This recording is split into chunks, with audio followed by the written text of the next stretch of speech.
आज आदरणीय अशोक जी एक आधी शताब्दी हमें देकर यहाँ मंच पर हैं। हरिओम भाई साहब यहाँ पर मंच पर हैं। किंचित लोकप्रियता के कारण आप लोग भी मुझे इतना स्नेह देते हैं, परिवार के साथी होने के कारण। और इतना ही तो करना है हमको।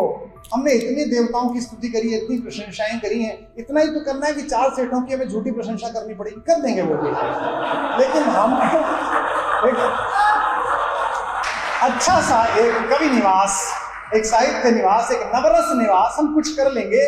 राजनीति के लोग मेरी बात मान ही लें, संभव नहीं है बहुत बार, लेकिन आदरणीय मुख्यमंत्री जी का मेरे प्रति स्नेह है, वो बड़ा मानते हैं। उस अधिकार से मैंने आपके, क्योंकि आप नहीं करेंगे याचना, मुझे पता है, क्योंकि अब कवि सम्मेलन के कवि किसी से मांगने की स्थिति में नहीं है। अब इतने सारे युग के चारण अगर आपकी प्रशंसा करें तो आप तो क्षत्रिय हैं, आपका वैसे भी अधिकार बनता है कि कड़ा निकाल के बोला क्या रखा है। मैं चूंकि कविकुल की ओर से हूं, इसलिए मंच पर बैठे हुए अपने आदरणीय दोनों कवियों का आभार व्यक्त करना मेरी पारिवारिक परंपरा के विपरीत होगा। लेकिन राजनीति के क्षेत्र से एक महत्वपूर्ण व्यक्तित्व ने यहाँ ये स्वीकार किया। केवल 5 दिन पहले मैं एक कार्यक्रम में देहरादून गया था, तो भोजन का प्रवास हुआ हमारे आत्मीय मित्र मुख्यमंत्री महोदय के साथ। और मैंने उनसे कहा कि उन्होंने थोड़ा सा इसमें गलत बोला, बस मैंने उनसे कहा कि 300-400 कवि आएंगे, आप कहाँ हैं? उन्होंने कहा कि नहीं कुमार भाई, अगर कवि आएंगे तो मुझे तो जाना चाहिए, आप क्या कहते हैं? मैंने कहा जाना चाहिए कि ऐसा मुख्यमंत्री जो शब्द के स्वागत में देहरादून से या विशेष रूप से उड़कर आया है, उसे आपसे ज्यादा आदर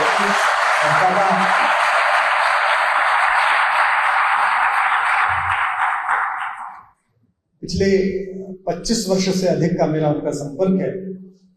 मुक्तेश्वर में एक गेस्ट हाउस हुआ करता था गढ़वाल विकास निगम का, जिसमें केवल 2 कक्ष थे। तो मैं अपनी एक ही बेटी थी, उसको लेकर मारुति 800 चलाता हुआ उसके दोनों कक्षों को बुक करके वहां रुकने के लिए पहुंचा। उस समय के बहुत लोकप्रिय नेता, जनता के नेता और बड़े ही आदरणीय नेता, मुख्यमंत्री भी रहे, राज्यपाल भी रहे, अचानक रात्रि में उनका प्रवास बन गया वहां। और मुझे वहां के प्रबंधक ने कहा कि दोनों कक्ष आपके पास हैं, फला जी आए हैं। मेरे आदरणीय ताऊ जी के मित्र थे जो काम करते थे संघ में, तो मैं उनसे मिलने के लिए गया, तो मुझे पहचानते थे। उन्होंने कहा कवि जी आपने दोनों कब्जे में ले रखे हैं कमरे, हम कहाँ सोएंगे? मैंने कहा एक कक्ष में आप सो जाइए। तो फिर उस समय उनसे परिचय हुआ और तब से लेकर राजनीति में उतार चढ़ाव आए। मैं भी कुछ दिन उस गलियारे में भटक के वापस लौटा, लेकिन हमारा संवाद संपर्क अनवरत जारी रहा। मुझे प्रसन्नता है कि जिस समय जर्मनी में बैठा हुआ एक युवक अमेरिका में बैठे हुए दूसरे युवक के साथ मिलकर, टर्की में बैठे हुए लाइक्स के सहारे भारत को नेपाल बनाने का प्रयास कर रहा है, उस समय देश का युवा भारत का संस्कार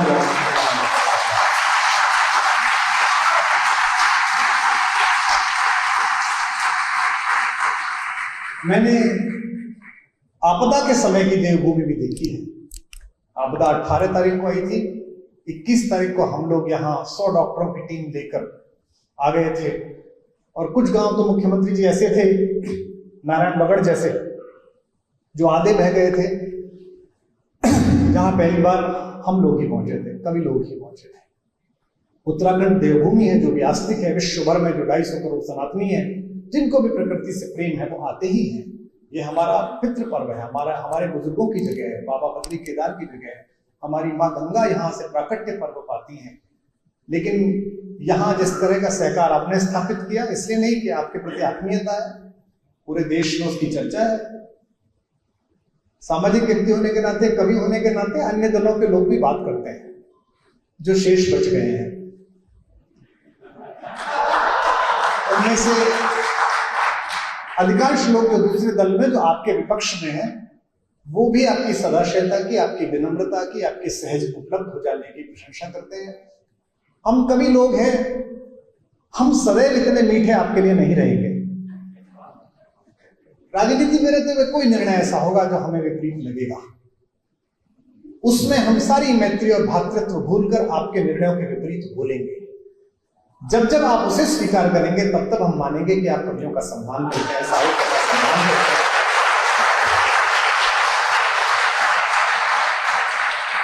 कविता का कार्य है कि वो युग की राजनीति को दशा दिखाए। और मैं बहुत आशान्वित हूं इस बात को, जब हम अपने परिवार में इस सत्र के बाद चर्चा करेंगे तो हम परिवार की बातें करेंगे। इस समय तो प्रदेश के मुखिया आए हैं, अगर उन्होंने ये बात कही है कि कवि सम्मेलनों का भविष्य अच्छा है, दोबारा युवाओं की उपस्थिति हो रही है, दोबारा लोग आ रहे हैं, तो देश किसी भी स्थिति में हो, कुछ भी हो, हम ये मानने के लिए तैयार है कि जो लौ सुमित्रानंदन पंत ने हमारे हृदय में जगाई, जो गीत लोक के गिरदा ने गाए और जिनके माध्यम से हमने देवभूमि को आकार लेते हुए देखा, इस प्रदेश को आकार लेने में जिन लोगों का योगदान है, जिन कवियों का, जिन साहित्यकारों का, उनकी परंपरा इन कवियों में जागृत रहेगी। यह वरिष्ठता का क्रम है जिसके कारण ये दो प्रतिभा संपन्न लोग और एक मैं कम प्रतिभा का व्यक्ति ऊपर बैठा हूं। समय बदलेगा तो जो पीछे, सबसे पीछे बिटिया बैठी है, कोई जो बच्चा बैठा है, अभिव्यंजना के जो 5 लिखा हुआ है, इसके 25वें समाहार में, इसके 20वें समाहार में दृश्य बदलेगा, आप उधर आएंगे, हम लोग कहीं और जाएंगे। ये एक सामान्य क्रम है, ये बिल्कुल सामान्य क्रम है। इस तरह के आयोजन जब कवि सम्मेलन समिति की ओर से प्रारंभ हुए, अभिव्यंजना की ओर से प्रारंभ हुए, तो 6 वर्ष पूर्व, 7 वर्ष पूर्व कोई और कवि मंच पर थे जिनका हमने सम्मान किया। आज आदरणीय अशोक जी एक आधी शताब्दी हमें देकर यहाँ मंच पर हैं, हरिओम भाई साहब यहाँ पर मंच पर हैं। किंचित लोकप्रियता के कारण आप लोग भी मुझे इतना स्नेह देते हैं, परिवार के साथी होने के कारण। मुख्यमंत्री जी, पूरे प्रदेश की धर्म की बड़ी गति है, पूरे भारत में आपकी लोकप्रियता है, इस जगह का बड़ा मान है, संस्कृति भी यहाँ की अद्भुत है, साहित्यकार भी यहाँ अद्भुत हैं। हम तो कवि होने के नाते जब कोई किसी कार्यक्रम में बड़ा अतिथि आ जाता है तो लोग उससे मांगने लगते हैं, सांसद आ जाता तो निधि मांगने लगते हैं, विधायक आ जाता उससे निधि मांगने लगते हैं। आज तो आप स्वयं भी उपस्थित हैं, हालांकि मांगते तो हम किसी से भी नहीं हैं, लेकिन एक निवेदन मैं आपसे करता हूं, इसीलिए मुख्यमंत्री जी ने कहा था मैं टाइम पे निकल लूंगा। ये प्राकृतिक सुषमा का प्रदेश है। एक कवि को रचने के लिए ऊर्ध्व की आवश्यकता होती है। कवि तब रचता है जब वो अपनी चेतना के ऊर्ध्व पर पहुंचता है, जब वो जमीनी हलचलों से कट जाता है, प्रदूषण से कट जाता है, कोलाहल से कट जाता है, भीड़ से कट जाता है। और पूरे भारत में अगर कोई एक जगह है जहां इसकी संभावनाएं हैं आध्यात्मिक चेतना के साथ, प्रकृति के संपूर्ण विन्यास के साथ, तो वो देवभूमि है। आपसे एक अनुरोध है कि देवभूमि में किसी भी एक जगह जहां वन्य पशुओं का आतंक हो, जहां शेर चीते भी आते हो, हमें उनसे भी डर नहीं लगता। हमने इतने झेले कि उनसे क्या डर लगेगा हमें। तो ऐसी कोई भी जगह चुनकर एक छोटा सा टुकड़ा भूमि का इन कवियों के लिए आवंटित कीजिए, जहां कवियों का एक जगह बन सके, जहां लाकर कवि रहें, अपनी कविताएं लिखें, अपना काम करें, विकास करें। और मुख्यमंत्री जी, अगर ये संभव होता है तो मैं तो मांग मधुकरी खाने वाले वंश का हूं। हमें तो आजकल इंटरनेट पर सुदामा वंश का कहा जाता है, ये सुदामा वंश के लोग हैं, ये तो चून मांगने वाले लोग हैं। हम मानते हैं कि हम वही हैं, हम जाति से भी वही हैं, कर्म से भी वही हैं। मैं आज इसी अभिव्यंजना में घोषणा करता हूं कि आपके माध्यम से, आपकी कृपा हो, आपके लोग शोध कर लें, जगह ढूंढ लें, कहीं भी एक जगह जहां सड़क पहुंचती हो, जहां मनुष्य के पहुंचने की संभावना हो, हमें कुछ जगह दे दीजिए। सब उसके निर्माण के लिए हम आपसे नहीं कहेंगे, हम सब कर लेंगे। मैं स्वयं निजी तौर पर 1 करोड़ रुपए की घोषणा करता हूं कि मैं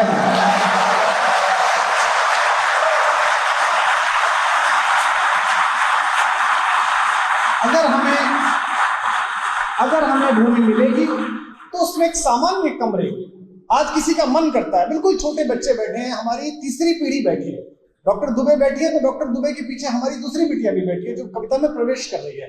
किसी बच्चे का मन करता है कि 3 कविताएं लिखनी है, लेकिन शोर शराबा बहुत है, कहां जाएं। तो उत्तराखंड में इतना दिव्य वातावरण है, इतने लोग आते हैं, इतने हेलीकॉप्टर उड़ते हैं कि जगह नहीं मिलती है, होटलों में जगह नहीं मिलती है, धर्मशालाओं में जगह नहीं मिलती है। कवियों के पास अगर एक 10-20 कक्ष की कोई जगह होगी, कवियों का कोई निवास होगा, उसका नाम हम पंत निवास रख देंगे, प्रकृति निवास रख देंगे, आप ढूंढ के रख देना, हम रख देंगे। और इतना ही तो करना है हमको। हमने इतने देवताओं की स्तुति करी है, इतनी प्रशंसाएं करी हैं, इतना ही तो करना है कि 4 सेठों की हमें झूठी प्रशंसा करनी पड़ेगी, कर देंगे वो भी। लेकिन हम अच्छा सा एक कवि निवास, एक साहित्य निवास, एक नवरस निवास हम कुछ कर लेंगे। और मैं आशा करता हूं, देखिए राजनीति के लोग मेरी बात मान ही लें, संभव नहीं है बहुत बार, लेकिन आदरणीय मुख्यमंत्री जी का मेरे प्रति स्नेह है, वो बड़ा मानते हैं। उस अधिकार से मैंने आपके, क्योंकि आप नहीं करेंगे याचना, मुझे पता है, जो हमारे छोटे भाई बहन आए हैं और जो हमारे साथी वरिष्ठ हैं वो भी एक प्रोटोकॉल रखेंगे, मैंने आपसे मांग लिया। आप आराम से, आदमी कभी भी पूरे उसमें उसका जो भी नियत शासकीय शुल्क उस भूमि का होगा, जो भी होता होगा, वो भी हम देंगे, वो भी हम प्रदान कर देंगे, क्योंकि अब कवि सम्मेलन के कवि किसी से मांगने की स्थिति में नहीं है।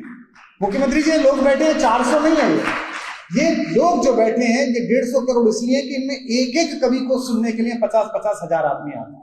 ये सब जो लोग बैठे हैं, ये जब खड़े होते हैं मंचों पर, ये मेरे ठीक सामने मेरे अनुज बैठे हैं, मेरे मित्र बैठे हैं, पीछे आशीष भाई बैठे, ये सब जब खड़े होते हैं बोलने के लिए, वो एक बहुत हमारा प्यारा छोटा भाई गौरव बैठा है, अमन बैठा है, ये सब लोग, पंकज, ये जब खड़े होते हैं तो 50-50 हजार आदमी के लिए तालियां बजाता है। तो आज आप यहाँ पधारे, आपका यश ये सब द्विगुणित करेंगे, अपने फेसबुक पे आपकी सौम्यता, आपकी विनम्रता के विषय में करेंगे। अब इतने सारे युग के चारण अगर आपकी प्रशंसा करें तो आप तो क्षत्रिय हैं, आपका वैसे भी अधिकार बनता है कि कड़ा निकाल दो, क्या रखा है। इसलिए आनंद के साथ मैंने निवेदन कर लिया, आप पधारे, हमें बड़ा आनंद आया। आपका यश और बढ़े, आप इसी प्रकार देवभूमि की सेवा करते रहे, भारत की सेवा करते रहे। मध्य भारत से लेकर छत्तीसगढ़ से आपने जहाँ प्रवास किया। प्रभातखबर.com, विश्वास वही, रफ्तार नहीं।